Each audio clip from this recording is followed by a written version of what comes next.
Bonjour, j'aimerais vous présenter aujourd'hui un de mes derniers coups de cœur de lecture. Il s'agit d'un recueil de nouvelles de l'autrice américaine Sylvia Plath, donc Dimanche chez les Minton. Donc Sylvia Plath, quelques mots si vous ne la connaissez pas encore. C'est une poétesse, elle est surtout connue pour sa poésie et aussi pour le mariage qu'elle avait fait avec le poète britannique Ted Hughes. Mais voilà, elle n'a pas écrit que de la poésie, elle a aussi fait des romans, des essais et des nouvelles, et c'est l'objet de nos vidéos aujourd'hui. Dimanche chez les Minton, c'est composé de 5 textes courts dans lesquels Sylvia Plath va porter un regard féroce et désabusé sur le conformisme social de son temps. Donc elle a vécu dans les années 40-50 et elle va notamment s'intéresser aux relations hommes-femmes dans le mariage. Si vous connaissez déjà un petit peu son œuvre, ce sont des thèmes qui apparaissent déjà dans sa poésie et qui, naturellement, sont inspirés de sa vie personnelle. Sylvia Plath, il faut savoir que c'est une femme brillante, elle a publié ses premiers poèmes avant l'âge de 10 ans.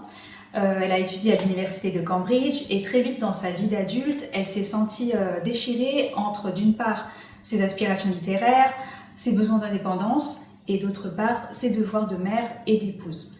C'est ce quotidien domestique étouffant qu'elle va mettre en scène dans ses nouvelles.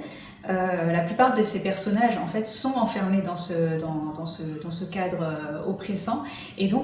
Pour s'en échapper, elle va introduire des éléments imaginaires inquiétants, un peu hostiles, un peu comme pour métamorphoser cette vie morne en fait, qui n'est faite que de faux semblants et de conventions sociales. En même temps, elle interroge la force de la fiction, du rêve, de l'imagination dans ce monde un peu hypocrite, qui est cette vie aliénante, en fait, vide de tout sens.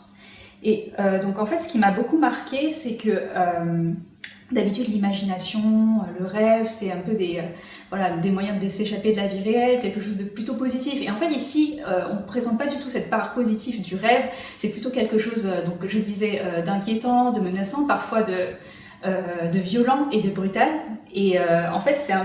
C'est plus qu'une évasion, plus qu'une échappatoire, c'est vraiment un moyen pour briser la réalité dans laquelle les personnages sont enfermés. Et en fait, c'est vraiment, on voit vraiment une quête de liberté, de libération, une tentative de libération qui va passer par la destruction, voire même par l'autodestruction. On le sent vraiment intensément dans l'écriture de Sylvia Plath, qui est vraiment, incisive, féroce, je dirais même parfois cruelle, mais pourtant c'est pas dénué de poésie, d'humour, qui apparaissent en fait vraiment par petites touches, une sorte de petites touches presque lumineuses, je dirais, comme autant de souffle ou de temps de respiration qu'elle va donner en fait à ses personnages et que certainement elle s'autorise aussi à elle-même à travers l'écriture. Donc voilà, j'ai trouvé que c'était vraiment un recueil remarquable, court, très rapide à lire et du coup vraiment idéal pour découvrir l'œuvre en prose de cette autrice.